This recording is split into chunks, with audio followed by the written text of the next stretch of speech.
ओम शांति। ओम शांति।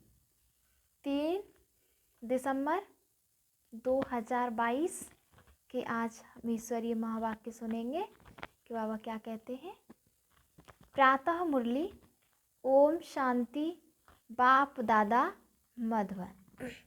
बाबा ने कहा, मीठे बच्चे, अब कलयुग की रात पूरी हो रही है। बाबा ने क्या कहा कि अब कलयुग की रात कैसी हो रही है? पूरी हो रही है। नवयुग बनाने बाप आया है। नया युग बनाने कौन आया है? बाप आया है। इसलिए तुम जागो। बाप की याद से अपने विकर्म विनाश करो। बाप की याद से अपने विकर्म विनाश करो। आज का प्रश्न है, जिन बच्चों की बुद्धि सतो प्रधान बनती जाती है, जिन बच्चों की बुद्धि सतो प्रधान बनती जाती है, उनकी निशानी क्या होगी?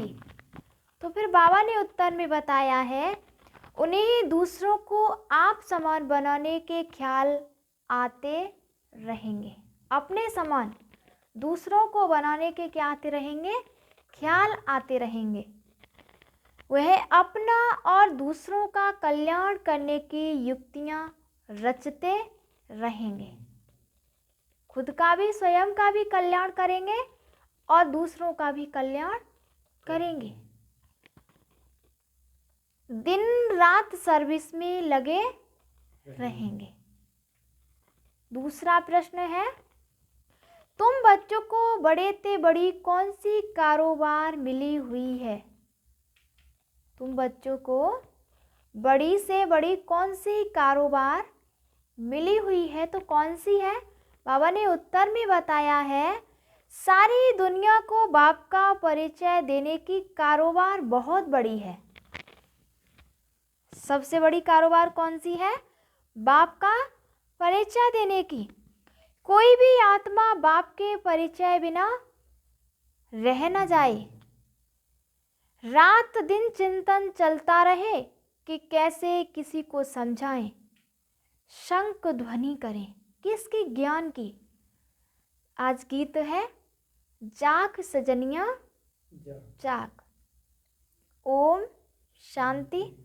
यह किसने जगाया?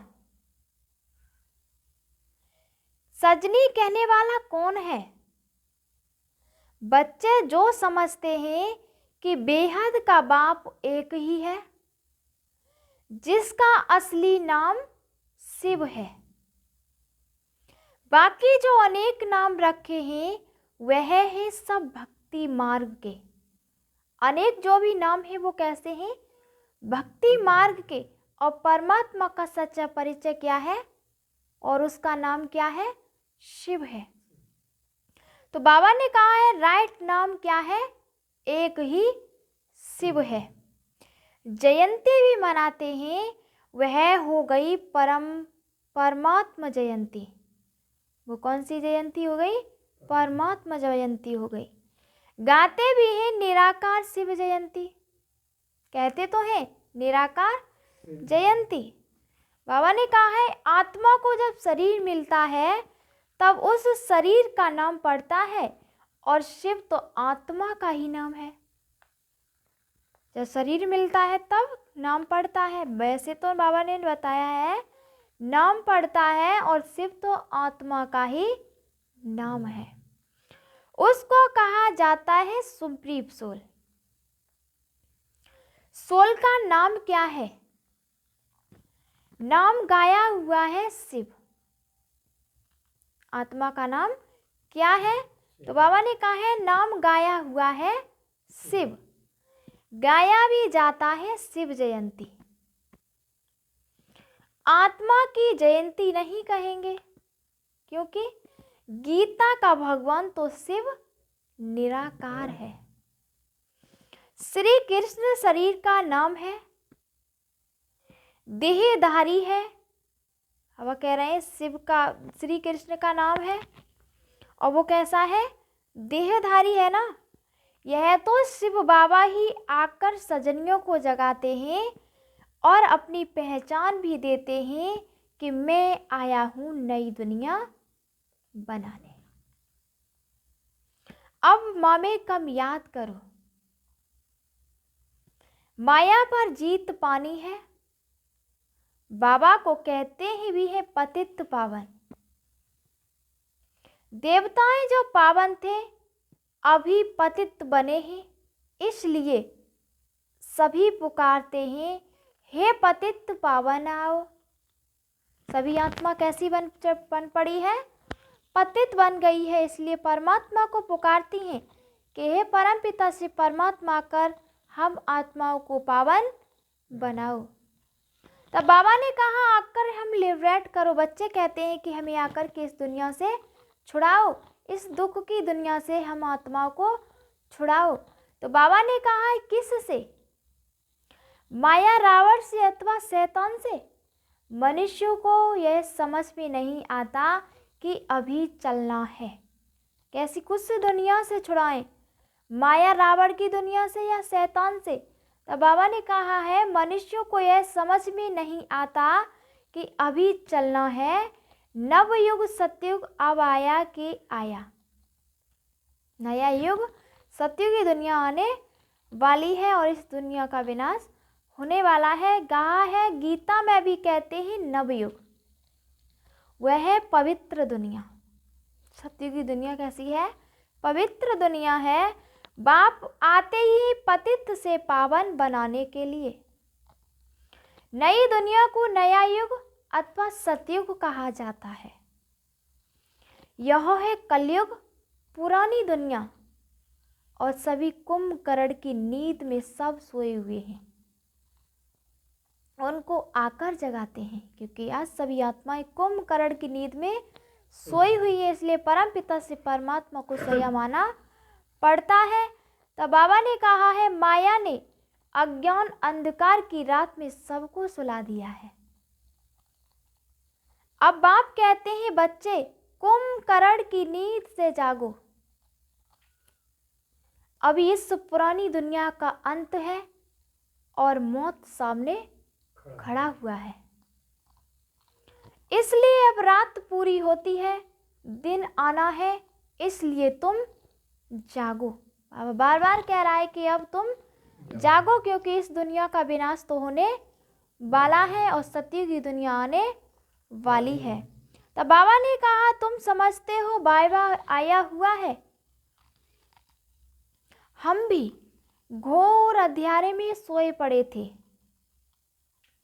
अब बाबा आया है रात को दिन बनाने। बाबा कहते हैं मैं तुम्हारे लिए दिन अर्थात नवयुग बनाने आया हूं। अब मुझे याद करो तो तुम्हारे विकर्म विनाश होंगे, क्योंकि इस समय सब पतित हैं। शरीर भी पतित और आत्मा भी हमारी पतित है। तब बाबा ने कहा सब कहते हैं हमको इस रावण से लिबरेट करो, इस दुनिया से छुड़ाओ। यह कोई नहीं जानते, बाबा ने कहा यह कोई नहीं समझते कि शैतान का राज्य कब शुरू होता है, ये रावण का राज्य कब शुरू होता है ये भी नहीं जानते। तब बाप आकर रावण के चम्मे से छुड़ाते हैं। कैसे? यह तो बाप ही जब आए तब आकर सुनाए, तब फिर अनुभव से हम किसी को समझा सकें। जब बाबा हम बच्चों को आकर के बताएंगे तब हम अपने अनुभव से उनको समझा सकेंगे। तब बाबा ने कहा है सबको नीचे उतरते उतरते पतित बनना ही है। मुझ पतित पावन को आना ही संगम पर है। गिरते गिरते सभी आत्माओं को पतित बनना है और मुझे आकर के इस पतित दुनिया में सभी आत्माओं को पावन बनाना है। दुनिया के मनुष्य तो घोर अंधियारे में हैं। समझते हैं कलयुग की आयु लाखों वर्ष पड़ी है, क्योंकि शास्त्रों में उल्टा लिख दिया है। तभी तो कह दिया है कि कलयुग की अभी की लाखों वर्ष पड़ी है, क्योंकि शास्त्रों में उल्टा लिख दिया है। कलयुग की आयु लाखों वर्ष बता दी। तब बाबा ने कहा है अब देवी युग की स्थापना होनी है। दोजक को वही सत्य बनाने वाला बाप ही है। बाप कोई दोजक थोड़े ही रचेंगे। बच्चों को अब यह पक्का निश्चय है कि बाबा हमको पढ़ाते हैं, बहुत समय से पढ़ाते रहते हैं। हम बच्चों को निश्चय है कि बाप हम बच्चों को पढ़ाते हैं और बहुत समय से पढ़ाते रहते हैं। अब त्रिमूर्ति जयंती आने वाली है। लिखना है शिव जयंती सो गीता जयंती। अब ने कहा है कि अब क्या लिखना है? शिव जयंती सो गीता जयंती। क्योंकि श्री कृष्ण जयंती जब मनाते हैं तब गीता जयंती नहीं मनाते। श्री कृष्ण छोटा बच्चा है, जब वह बड़ा हो तब गीता सुनाए, क्योंकि त्रिमूर्ति शिव जयंती माना ही गीता जयंती। यह बहुत समझने की बातें हैं। वो लोग गीता जयंती को अलग कर देते हैं, क्योंकि समझते हैं श्री कृष्ण तो छोटा बच्चा है, वह जन्मते ही गीता कैसे सुनाएगा। वो समझते हैं कि कृष्ण तो अभी बच्चा है, तो वो जन्मते गीता कैसे सुनाएगा। तुम बच्चों को ही बाप बैठ राजयोग सिखला रहे हैं। गाया हुआ भी है सेकंड में जीवन मुक्ति। बैरिस्टर के स्कूल में बैठा तो बैरिस्टर पढ़ने लग पड़ते हैं, क्योंकि उसमें एम ऑब्जेक्ट है, मैं बैरिस्टर बनूंगा। बाकी उसमें ऊंच पद पाना यह फिर पढ़ाई पर मदार है, क्योंकि कोई फिर अच्छा पढ़ते ही तो ऊंच पद पाते हैं और नहीं पढ़ते तो भी कम पद पाते हैं। सारा मदार है किस पर? पढ़ाई पर। तुम यहाँ मनुष्य से देवता बनने आए हो, परंतु देवताओं में भी नंबरवार मर्तबे हैं। कोई फर्स्ट क्लास, कोई सेकंड क्लास और कोई थर्ड क्लास। यह सब गुप्त बातें हैं, कोई की बुद्धि में आ नहीं सकती। कैसे हम अपना राज्य स्थापन कर रहे हैं। महाभारत लड़ाई भी लगने वाली है, परंतु पांडव संप्रदाय तो लड़ते नहीं। असुर और कौरव संप्रदाय आपस में लड़ झगड़ कर खत्म हो जाते हैं। तो अब तुम बच्चों को पुरुषार्थ करना है, समझाना भी है। बाबा समय प्रति समय डायरेक्शन देते रहते हैं।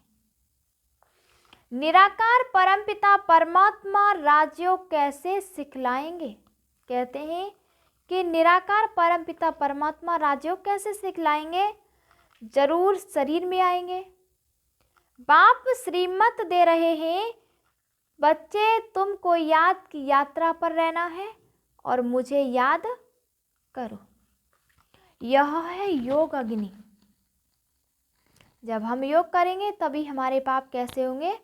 भस्म होंगे, जिससे विकर्म विनाश होंगे। दिन प्रतिदिन तुमको अच्छी अच्छी पॉइंट्स मिलती रहती है। पतित पावन की पॉइंट्स भी अच्छी है। पतित पावन बाप को बुलाते भी हैं, फिर गंगा में जाकर स्नान करते हैं। तुम लिख भी सकते हो बड़े बड़े अक्षरों में कि पतित पावन तो परम पिता परमात्मा को कहा जाता है। ज्ञान का सागर भी वही है, सारी दुनिया को पावन बनाते हैं और सारी दुनिया का कनेक्शन है ना। दुनिया पावन कैसे बने? माना क्वेश्चन है कि दुनिया पावन कैसे बने? गंगा यमुना आदि यह नदियां तो चली आती हैं।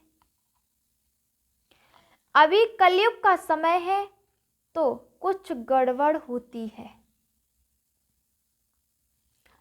सत्युग में फिर सब नदियां अपने ठिकाने पर आ जाएंगी, परंतु इनसे पावन तो कोई बनते नहीं। बहुत क्लियर करके समझाना है, पर्चे भी बांटने हैं, बहुत क्लियर करके समझाना है और पर्चे भी बांटने हैं। यह भी आदमी आदमी देखकर देना है, आदमी आदमी देखकर देना है। मुख्य 2-3 पॉइंट्स जरूर समझानी है। वास्तव में इस समय सब पतित भिखारी हैं, उतरती कला है, क्योंकि गुरु नानक ने भी कहा है कि मूत पलीती कपड़ धोऊं। भारत को श्रेष्ठाचारी तो बनना ही है। इसको भ्रष्टाचारी कहेंगे? श्रेष्ठाचारी सिर्फ देवताएं हैं। इस समय और कोई बन न सके, क्योंकि माया का राज्य है ना। हाँ, बाकी भक्ति का सुख मिलता है। यहां रचना भी कोई योग बल से नहीं होती। यहां रचना किससे नहीं होती? योग बल से नहीं होती। विकार से पैदाइश होती है। पहले थोड़े होते हैं, फिर वृद्धि होने से आपस में लड़ते हैं। हर एक को पहले सुख फिर दुख देखना है। हर एक आत्मा को पहले सुख और फिर क्या देखना है? दुख देखना है। यह मनुष्यों की बात है। सत्युग में मनुष्य सुखी है तो जानवर आदि भी सुखी रहते हैं। तो बाप समझाते हैं, ऐसे ऐसे लिखो जो त्रिमूर्ति शिव जयंती, जो श्रीमद् भगवद गीता जयंती। फिर समझाना भी है। जो समझते हैं उन्हों की दिल होती है कि यह बातें दूसरों को भी समझाएं, और समझाने बिगर वृद्धि कैसे होगी? समझाने बिगर वृद्धि नहीं हो सकती। बाबा ने कहा है, ड्रामा अनुसार जिनका जो पार्ट है समझने और समझाने का, वे अपना पार्ट बजाते हैं। जो जिसका पार्ट है समझाने का और समझने का, वो उस प्रकार उसको समझा देते हैं, क्योंकि उसका पार्ट है ऐसे बजाने का। तब बाबा ने कहा है, भक्ति मार्ग का भी दिन प्रतिदिन जोर होता जाता है। गाया भी हुआ है, जब बमोर को आग लगती है तब आंख खुलती है। तो बाबा ने कहा है, तुम बच्चों को शंख ध्वनि करनी है। रात दिन चिंतन चलना चाहिए, कैसे किसी को समझाएं। सारी दुनिया को बाप का परिचय देना है। कितनी बड़ी कारोबार है, दुनिया कितनी बड़ी है। बहुत धर्म, बहुत खंड हैं। सत्तू में एक धर्म होता है, फिर वृद्धि को पाते हैं। यह भी समझते हैं, प्रजापिता ब्रह्मा द्वारा ही ब्राह्मण पैदा होते हैं। ब्राह्मण वर्ण भी नहीं दिखाते हैं तो पैदा करने वाला भी नहीं दिखाते। तो बाबा ने कहा है, तो यह समझाना है। कौरव और पांडव दिखाते हैं, तुम हो ब्राह्मण। प्रजापिता ब्रह्मा कुमार कुमारियां हैं, तो प्रजापिता जरूर चाहिए, जिससे भिन्न भिन्न बिरादरियां होती है ना। देवता क्षत्रिय वैश्य शूद्र दिखाते हैं। बाकी संगम युगी ब्राह्मणों को गुम कर दिया है। गायन भी करते हैं त्रिमूर्ति ब्रह्मा, परंतु त्रिमूर्ति ब्रह्मा का अर्थ नहीं निकलता, क्योंकि उन्हों को देने वाला कौन? तुम समझते हो निराकार बाप ने ब्रह्मा मुख द्वारा बैठ समझाया है, ब्रह्मा मुख द्वारा बैठ समझाया है। ब्रह्मा के मुख कमल से बच्चे पैदा होते हैं, ब्रह्मा के मुख के द्वारा हम बच्चे पैदा होते हैं। जब तुमको सजाए सुनाए, जब तुमको सुनाए तब ब्रह्मा भी सुने। तुम न होते तो शिव बाबा क्या करते?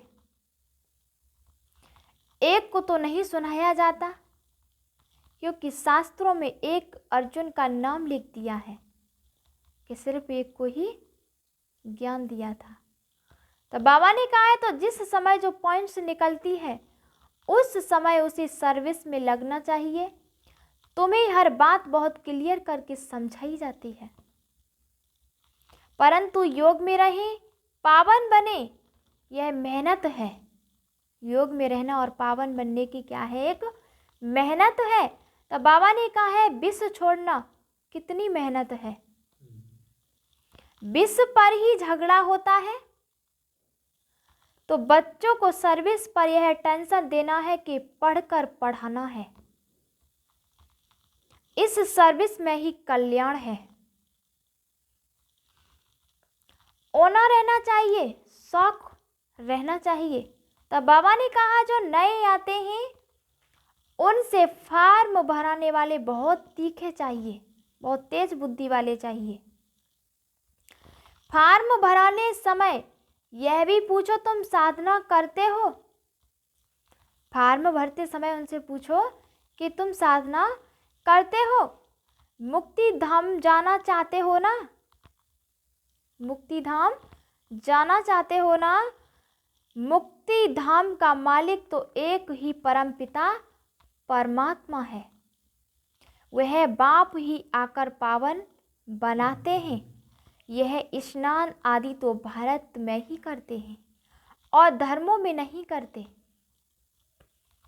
वह फिर अपने धर्म में स्थापक के आगे माथा टेकते हैं, फूल चढ़ाते हैं, महिमा गाते हैं। उन्हों को यह तो मालूम ही नहीं कि पतित पावन एक ही बाप है। क्रिसमस में क्राइस्ट का कितना मान मनाते हैं, फिर भी गॉड फादर को याद करते हैं, कहते हैं ओ गॉड फादर, उनको पुकारते हैं कि ओ गॉड फादर। तब बाबा ने कहा उन्हों को भी क्रिश्चियंस को भी यह नॉलेज मिलेगी। बाबा तो कहते हैं और बाबा कहते रहते हैं कि चित्र बनाओ तो विलायत में भी भेज दें। बेहद सृष्टि के कल्याण के लिए बुद्धि चलनी चाहिए। बाबा की बुद्धि चलती रहती है। इन चित्रों का कद्र बहुत थोड़ों को है, इन चित्रों का कदर बहुत थोड़े बच्चों को है। तो बाबा ने कहा है बाप ने दिव्य दृष्टि द्वारा यह बनाए हैं। कितना रिगार्ड होना चाहिए उनका, हमें कितना सम्मान रखना चाहिए, क्योंकि उन्हें दिव्य दृष्टि से ये चित्र बनाए हैं। तब बाबा ने कहा इनसे तो बहुत भारी फर्स्ट क्लास सर्विस होती है। ड्रामा अनुसार कोई निकलेंगे जो चित्र आदि बनाएंगे, ड्रामा अनुसार जो ऐसे कोई निकलेंगे जो चित्र बनाएंगे। आगे चलकर ऐसे बुद्धिमान बच्चे निकलेंगे जो सेवा में नई नई इन्वेंशन करते रहेंगे, इन्वेंशन करते रहेंगे। जैसे जैसे देखते ही दिल खुश हो जाए, वो खोज करेंगे। इतने होशियार होशियार बच्चे निकलेंगे कि वो खोज करते रहेंगे, जैसे देखते ही दिल खुश हो जाए। तब बाबा ने कहा अंग्रेजी तो सब तरफ फैली हुई है, भाषाएं कितनी ढेर हैं, सब देशों में अंग्रेजी वाले जरूर होंगे, इसलिए बाबा भी अंग्रेजी और हिंदी को उठाते हैं। आखिरीन सब भाषाओं में निकलेगा। किसी को भी समझाना है बहुत सहज, परंतु देखा जाता है किसी की बुद्धि में नहीं बैठता तो वह क्या काम करेंगे। जब किसी की बुद्धि में नहीं बैठता तो वो फिर क्या करेंगे? तब बाबा ने कहा है धन है और दान नहीं करते हैं तो उनको मनहूस कहा जाता है। बाबा कह रहे हैं धन है और दान नहीं करते तो उनको मनहूस कहा जाता है। एक कान से सुनते हैं, दूसरे से निकाल देते हैं। हर एक को अपनी उन्नति का ख्याल जरूर होना चाहिए, संग के रंग में नहीं आना।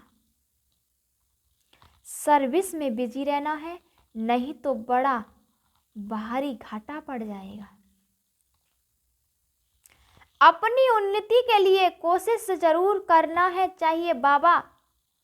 बाबा मैं जाकर बहुतों को आप समान बनाने की सर्विस करती हूँ, ऐसे ऐसे ख्याल आने चाहिए। उनको कहा जाता है सतो प्रधान बुद्धि। तमो प्रधान बुद्धि न अपना और न दूसरों का ख्याल करते हैं, उनको बेसमझ कहा जाता है।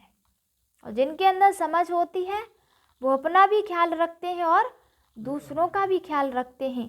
तब बाबा ने कहा सतो प्रधान बुद्धि समझदार है।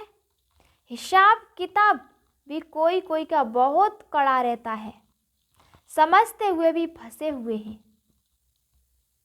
किसी किसी आत्मा का इतना कड़ा संस्कार है कि समझते हुए भी फंसे हुए हैं। इस समय तो रात दिन सर्विस में लगा रहना चाहिए।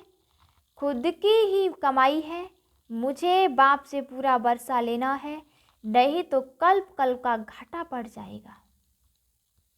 पहले अपना कल्याण करेंगे तब दूसरों का भी कर सकेंगे। अच्छा, मीठे मीठे सिकिल थे बच्चों, प्रति माता पिता बाप दादा का याद प्यार और गुड मॉर्निंग। रूहानी बाप की रूहानी बच्चों को नमस्ते। हम सभी रूहानी बच्चों की रूहानी माता पिता बाप दादा को याद प्यार और गुड मॉर्निंग। नमस्ते नमस्ते नमस्ते।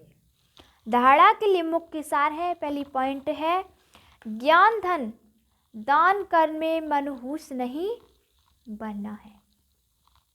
ज्ञान धन दान करने में मनहूस नहीं बनना है। अपनी और दूसरों की उन्नति के लिए युक्तियां निकालनी है। दूसरा पॉइंट है मनुष्य से देवता बनने की पढ़ाई पढ़नी और पढ़ानी है। मनुष्य से देवता बनने की पढ़ाई खुद पढ़नी है और दूसरों को भी पढ़ानी है। सर्विस और पढ़ाई पर पूरा अटेंशन देना है। कड़े हिसाब किताब को योग बल से चुकतू करना है। कड़े जो हिसाब और किताब है उन्हें योग बल से चुकतू करना है। आज का वरदान है याद और सेवा द्वारा अपने भाग्य की रेखा श्रेष्ठ से श्रेष्ठ बनाने वाले भाग्यवान भव। ब्राह्मणों की जन्म पत्री में तीनों ही काल अच्छे से अच्छे हैं। जो हुआ वह भी अच्छा और जो हो रहा है वो और अच्छा और जो होने वाला है वह बहुत ही अच्छा। सभी के मस्तक पर श्रेष्ठ तकदीर की लकीर खिंची हुई है। सिर्फ याद और सेवा में सदा बिजी रहो। सेवा और सदा याद में सदा बिजी रहो। यह दोनों ऐसे नेचुरल हो जैसे शरीर में सांस नेचुरल है। भाग्य विधाता बाप ने याद और सेवा की यह विधि ऐसी दी है जिससे जो जितना चाहे उतना अपना श्रेष्ठ भाग्य बना सकते हैं। आज का स्लोगन है संतुष्टता की सीट पर बैठकर परिस्थितियों को खेल देखना ही संतुष्ट मणि बनना है। अच्छा, ओम शांति।